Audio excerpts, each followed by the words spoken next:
Você já se perguntou por que Jesus dá o Espírito Santo para as pessoas? Será que é só para sentir uma emoção forte, falar em línguas estranhas ou fazer coisas impressionantes? A Bíblia tem uma resposta muito mais profunda e transformadora para essa pergunta. Vamos descobrir juntos, com base na Palavra de Deus, qual é o verdadeiro propósito do Espírito Santo na vida de um cristão. Para começar, a primeira razão é absolutamente fundamental: o novo nascimento. Lá em João capítulo 3, Jesus diz a Nicodemos que ninguém pode ver o reino de Deus se não nascer de novo. E ele explica: o que é nascido da carne é carne, mas o que é nascido do Espírito é Espírito. Isso significa que, por natureza, estamos espiritualmente mortos. É o Espírito Santo que nos dá uma nova vida, que nos regenera e nos torna capazes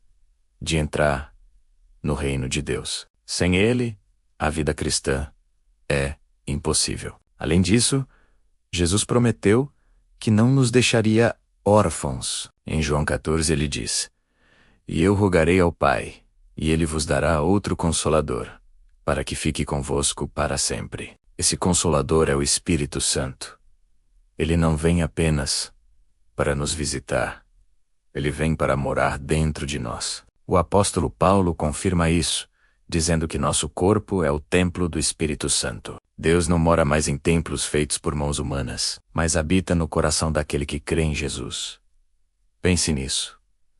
O próprio Deus vive em você. Mas o que ele faz morando em nós? Primeiro, ele nos ensina. Jesus disse que o Espírito da Verdade nos guiaria a toda a verdade e nos faria lembrar de tudo o que ele ensinou. Isso é crucial. O Espírito não traz novas revelações que contradizem a Bíblia. Pelo contrário, ele ilumina nossa mente para entendermos a palavra de Deus e aplica-la em nossa vida. Ele nos dá discernimento para não sermos enganados por falsos ensinos e nos mantém firmes na verdade que é Cristo. Outro papel vital do Espírito Santo é nos convencer do nosso real estado. Jesus disse, em João 16, que quando o Espírito viesse, ele convenceria o mundo do pecado, da justiça e do juízo. É o Espírito que abre nossos olhos para a nossa necessidade de um Salvador. Ele nos mostra que somos pecadores, que a justiça de Deus exige um padrão perfeito que só Cristo alcançou, e que haverá um juízo para todos. Essa convicção não é para nos esmagar, mas para nos levar ao arrependimento verdadeiro e aos braços de Jesus. Uma vez que nascemos de novo e temos o Espírito habitando em nós, começa um processo chamado santificação. Em Romanos 8, Paulo explica que a lei do Espírito de vida em Cristo Jesus nos libertou da lei do pecado e da morte. Agora, não andamos mais segundo a carne, mas segundo o Espírito. Isso significa que o Espírito Santo nos capacita a dizer não aos desejos pecaminosos e a viver uma vida que agrada a Deus. É uma batalha diária, mas não lutamos sozinhos. Ele nos ajuda a mortificar as obras da carne. E conforme andamos no Espírito, algo maravilhoso acontece. Começamos a produzir o fruto do Espírito, descrito em Gálatas 5. Amor, alegria, paz, paciência, amabilidade, bondade, fidelidade, mansidão e domínio próprio. Note que é fruto no singular. Isso não é uma lista de qualidades que tentamos desenvolver por conta própria. É o caráter de Cristo sendo formado em nós pelo poder do Espírito. É a evidência de que ele está realmente trabalhando em nosso interior. E o poder, muitos associam o Espírito Santo apenas a poder. E sim, ele nos dá poder. Mas para quê? Em Atos 1, versículo 8.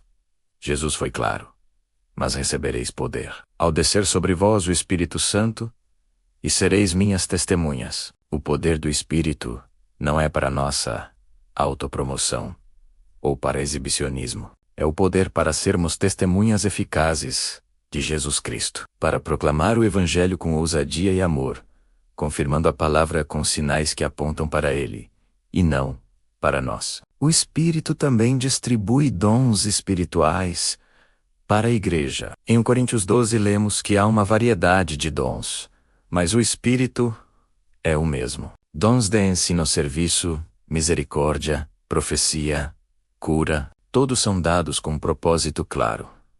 A edificação da Igreja, os dons não são para benefício individual ou para criar uma elite espiritual. Devem ser usados em amor, com ordem e decência, para que todo o corpo de Cristo cresça e seja fortalecido. Um dos aspectos mais lindos da obra do Espírito é que ele nos sela como filhos de Deus. Efésios 1 diz que ao crermos no Evangelho, fomos selados com o Espírito Santo da promessa. Esse selo é a garantia, o penhor da nossa herança. É a marca de propriedade de Deus sobre nós, nos dando a segurança da salvação. Romanos 8 acrescenta que o próprio Espírito testifica com o nosso espírito que somos filhos de Deus. Ele nos faz clamar, Abba, Pai, nos dando uma intimidade real com Deus. Finalmente, o Espírito Santo é nosso ajudador em nossa fraqueza. Romanos 8 diz